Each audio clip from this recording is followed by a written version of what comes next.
Okay, hi students, how are you?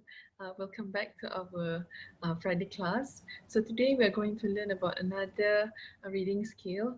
If you remember, last Tuesday we learned scanning skills, right?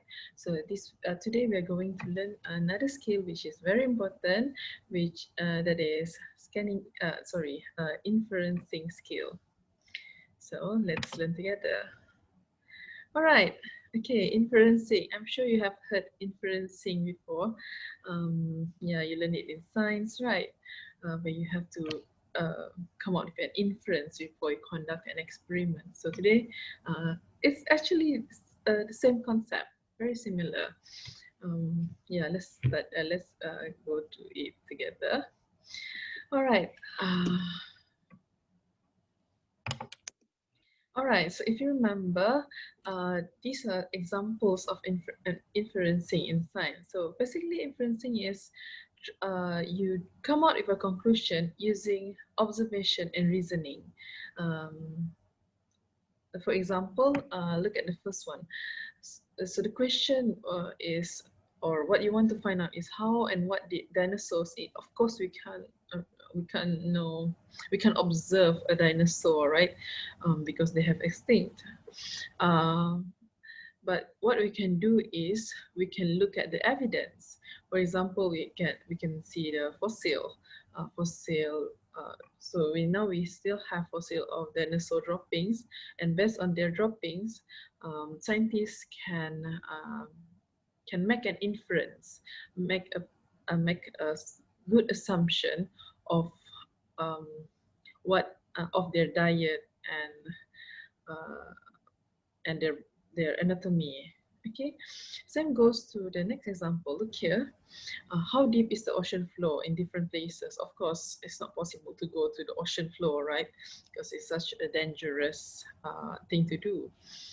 But what the scientists do is they use the sound waves. So based on the bouncing of the sound waves, they can make an inference of how deep the ocean is in different places. All right, same goes to the third example. You can read it yourself. So basically, inferencing is making an assumption based on an evidence. Okay, uh, so in reading, it's making an assumption based on evidence provided in the text. Okay, let's look at examples together. So example is the population of this town has grown by 5% every year for the past 8 years after the palm oil project started. And now, based on that text, you can infer, you can make a good assumption. You can assume that the population of that town is highly likely continue to grow as the project is still going on. All right. Is it necessarily true? Maybe yes, maybe no, but based on the evidence that we have in this text, we can infer that is the case. All right. Next, so how to infer? These are the things that we look in a text when we want to make a good assumption. We look at the facts, experience, description, the writer's opinion, observation, example, statistic, and tone of language. Okay, tone of language can tell us a lot about the author's opinion about the issue. For example, when someone say, "Oh, I like it," and compared to when someone say, "I really, really, really love it," you can see that the second author or the second speaker has a more positive attitude towards the subject matter, right? Okay, so tone of language is actually a very important thing to look at. Anyway, let's look at more examples. All right, so look at this example. For Valentine's Day, my fantastic neighbor gave his wife a poem that took him about 2 seconds to write. So, based on this text, what can you infer? Uh, the neighbor is not the neighbor is not a very considerate or romantic because he didn't take his time writing the poem, right? Um, fantastic in this context is most probably just a sarcasm. Uh, okay, how do we know that? Okay, there's actually a formula, not formula, a way for us to infer. Okay, this is the technique that we usually use. Okay, first you think of what do you know from the text. So in the previous example, we know that the neighbor did not spend much time to prepare a poem for his wife, right? And then what you already know. Oh, usually romantic guys, they'll spend time. They put some effort into, doing something special for their partners. So your inference based on what you know from the text, on what you already know, that the guy is not really a romantic person, right?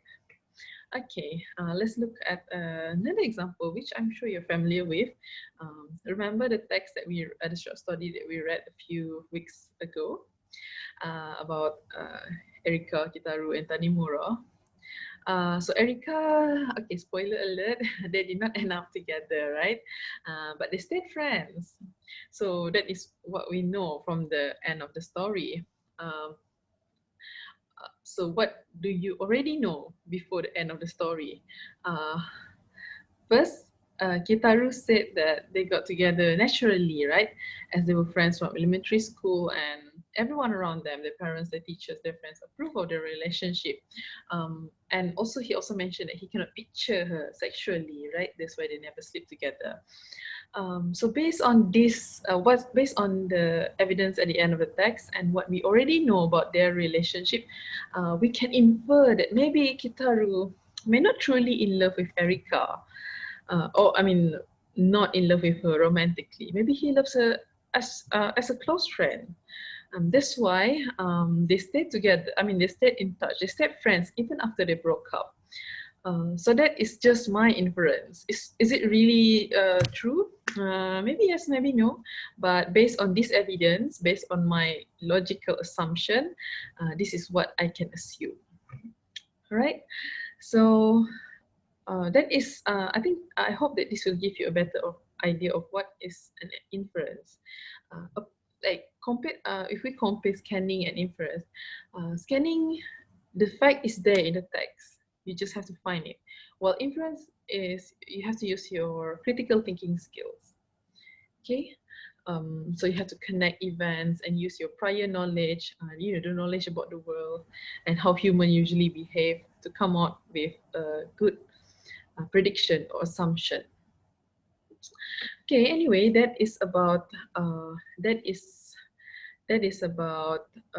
inferencing. So please take the quiz in for this week, so to check to practice your inferencing skill. There will be some text which require you to make some inference based on what you read and what you already know.